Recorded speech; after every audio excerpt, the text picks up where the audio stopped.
biasa dipanggil Bu Nike. Saya di SMP Islam Nurul Hidayah sejak tahun 2020.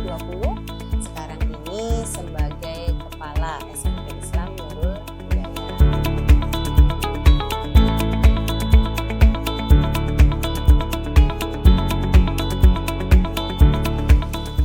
Terbentuknya insan yang cerdas, kreatif, terampil, berakhlak mulia, dan juga berwawasan global.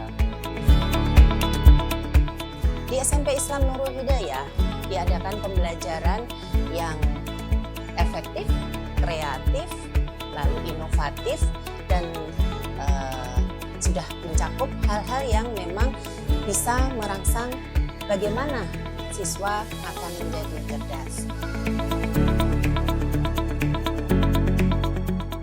Adanya kegiatan ekstrakurikuler yang memang membentuk siswa untuk bisa lebih terampil dan juga kreatif. Nah, kita juga sebagai program unggulan, karena kita sebagai sekolah Islam, maka di situ seluruh siswa adalah dituntut untuk bisa berakhlak mulia. Nah, di sini kita upayakan seluruh potensi siswa, yaitu berupa pembiasaan pagi, lalu sholat duha, dan juga sholat berjamaah dari sholat zuhur sampai sholat asar. Artinya kita karena full day, berarti dari pagi sampai sore ketika anak pulang sekolah sudah melaksanakan kewajibannya. Sekolah mempersiapkan tentang adanya kebutuhan kekinian yang sekarang dituntut dengan fasilitas kelas dengan adanya Infocus dan juga software yang mendukung, lalu pembelajaran ICT, sehingga anak akan terbiasa untuk menghadapi kehidupan di global sekarang ini.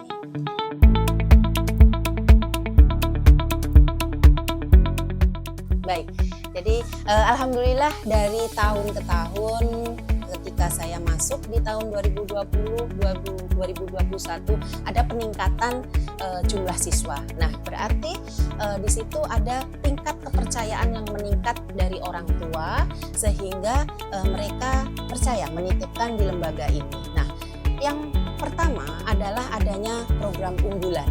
Jadi program unggulan kita, karena kita mengusung sekolah Islam, maka kegiatan keagamaan menjadi prioritas kami.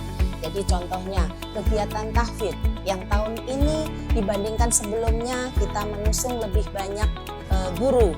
Jadi tahun lalu kita hanya ada 4, sekarang kita tambah menjadi 6 guru tahfidz. Artinya kita konsen untuk bisa mendampingi putra-putri kita ini walaupun mereka tidak berada di sekolah ataupun pesantren, tetapi untuk hafalannya akan bisa terjaga ataupun dilanjutkan. Nah, selanjutnya juga ada program kurikulum. Nah, di program kurikulum tadi sudah disampaikan juga tentang konsen kita di pengembangan ICT. Jadi pembelajaran kita lebih mengarah menggunakan semuanya adanya komponen tersebut. Dan juga ada program kesiswaan yang membedakan dengan sekolah lain. Kita ada LDKO, jadi memang kita membekali siswa-siswi yang karena SMP sudah ada organisasi OSIS, maka kita bekali OSIS ini sebelum bekerja mereka harus mengikuti latihan dasar kepemimpinan OSIS. Lalu ada LDKS sebagai kegiatan wajib yang diikuti oleh kelas 7, sehingga mereka mendapatkan bekal juga bagaimana sih nantinya ketika mereka hidup di masyarakat ataupun menjadi seorang pemimpin.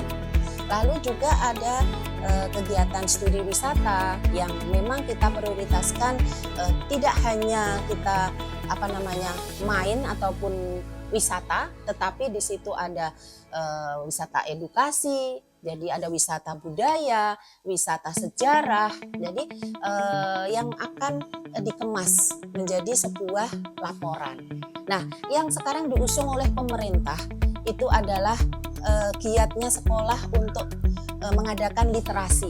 Jadi ada literasi yang menjadi literasi wajib di setiap Senin minggu ke-1 dan ke-3. Jadi karena kita selang-seling dengan upacara. Jadi upacara bendera di minggu kedua dan 8. Lalu ada kegiatan literasi. Artinya kenapa kita usung ini agar anak-anak punya produk. Ketika kelas 7 mereka menghasilkan sebuah produk pantun. Jadi ada bukunya nanti. Lalu kelas 8 ada puisi, kelas 9 berupa novel. Jadi atau cerpen ya, kalau novel terlalu panjang. Jadi ini menjadi unggulan juga. Kenapa kita berani menyampaikan kepada orang tua bahwa anak-anak akan dilatih untuk terampil.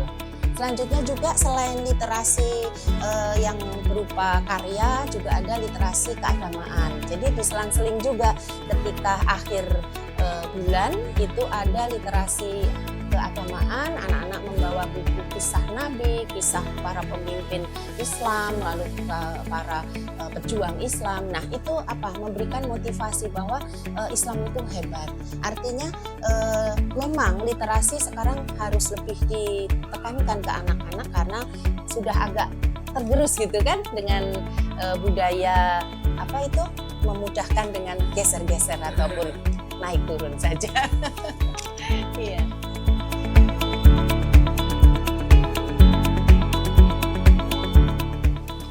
Nah, di tahun 2023 ini kita mendapatkan kejuaraan yaitu di lomba Paskibra. Jadi lomba kegiatan baris berbaris ya, keterampilan, lomba keterampilan baris berbaris. Nah, tim Paskibra ini ketika di tahun 2022 sudah membuktikan bahwa kita dipakai untuk pengibaran bendera waktu itu di kelurahan. Jadi tim kita keseluruhan dipakai ada 35 siswa. Di tahun 2023 kemarin kita juga ditunjuk ada perwakilan karena mungkin tahun lalu kita keseluruhan, tahun ini kita perwakilan sebagai pembawa baki, lalu pendampingnya 2 dan juga pengibarnya 3. Artinya kita mendapatkan kepercayaan dari kelurahan itu ada 6 siswa kita yang menjadi pengibar bendera karena prestasi Paskibra kita. Nah, yang membanggakan juga prestasi keagamaannya, kita di tahun 2020 mendapatkan juara 1 untuk lomba pidato putri.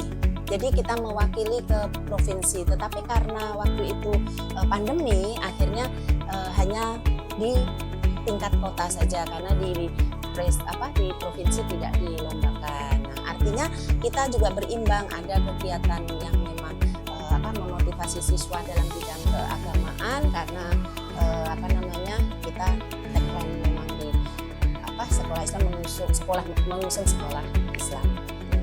Gitu. Nah, selanjutnya juga ada seninya. Seni itu lomba tari. Itu di tahun 2022 kita juara 1 tari tradisional kita mengikuti di Bogor.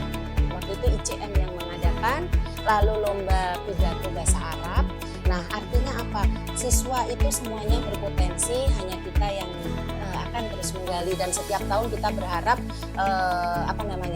ada prestasi-prestasi yang lebih tinggi lagi begitu karena SMP Islam Nurul Hidayah selalu mengirimkan ketika dari dinas mengadakan lomba literasi, lomba OSN itu lomba sains ya kan. Lalu ada lomba olahraga, O2SN juga kita ikutkan. Tapi itu sebuah motivasi agar kita selalu nantinya meraih prestasi tersebut.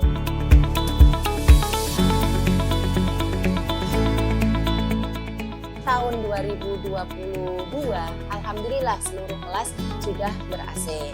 Lalu untuk infokus dan juga layar berarti sudah tersedia seluruh kelas alhamdulillah di tahun ini. Nah, saya ingin nanti di tahun 2023 itu 2024 2025 secara bertahap kita akan mencoba pengadaan tentang speaker aktif ya di kelas. Artinya apa? Kita pembelajaran bisa lebih maksimal dan juga mungkin pastinya kebutuhan ini, teknologi ini akan disambut juga oleh guru begitu. Jadi kita memperhatikan juga dari fasilitas yang pertama. Lalu yang kedua berarti tentang adanya program unggulan yang tadi saya sebutkan bahwa kita konsentrasi ke tahfidz begitu. Nah, tahun-tahun sebelumnya memang belum ada penghargaan khusus terhadap siswa yang mempunyai keterampilan ataupun kemampuan dalam hal hafalan ini. Nah, nantinya di tahun 2024 kita akan memberikan penghargaan itu. Jadi ya sehingga anak-anak tidak usah khawatir gitu yang mempunyai kemampuan lebih dalam hal hafalan Al-Quran, maka kita akan memberikan apresiasi ya. Nah, baik nantinya diumumkan ketika mereka lulus atau ketika mereka belajar. Berarti kita konsen juga di dalam bidang sarana fisik, tapi juga ada untuk kebutuhan juga rohani juga, dan juga pasti kita akan terus mengawal program literasi. Jadi kita akan tingkatkan ketika anak sudah bisa menghasilkan produk, kita akan coba naikkan untuk bisa diakui produk anak ini bisa dibaca, bisa nikmati oleh kalangan luar. Jadi bisa berupa nanti dipamerkan atau kita coba naik ke bisa punya ISBN begitu kisahnya. Ya. Nah, selain itu saya juga berharap agar yayasan ini juga akan semakin berkembang besar gitu, karena memang tidak hanya sekolah yang dikembangkan, karena ada unit-unit lain gitu kan. Yayasan juga menaungi ada rumah Al-Quran, lalu ada unit yatim duafa. Nah itu harus bisa memberi warna juga, lebih dikenal masyarakat luas. Oh ini selain sekolah juga ada lembaga sosialnya loh, ada lembaga Al-Qurannya gitu yang siap untuk membantu masyarakat. Jadi lebih dalamnya lagi kita juga bermanfaat gitu, lembaga ini, yayasan ini bermanfaat bagi masyarakat sekitar. Jadi memberikan nilai tambah lah kehadiran yayasan ini. Jadi mudah-mudahan Yayasan Nurul Hidayah semakin berkembang, semakin besar, dan juga semakin memberi manfaat yang seluas-luasnya.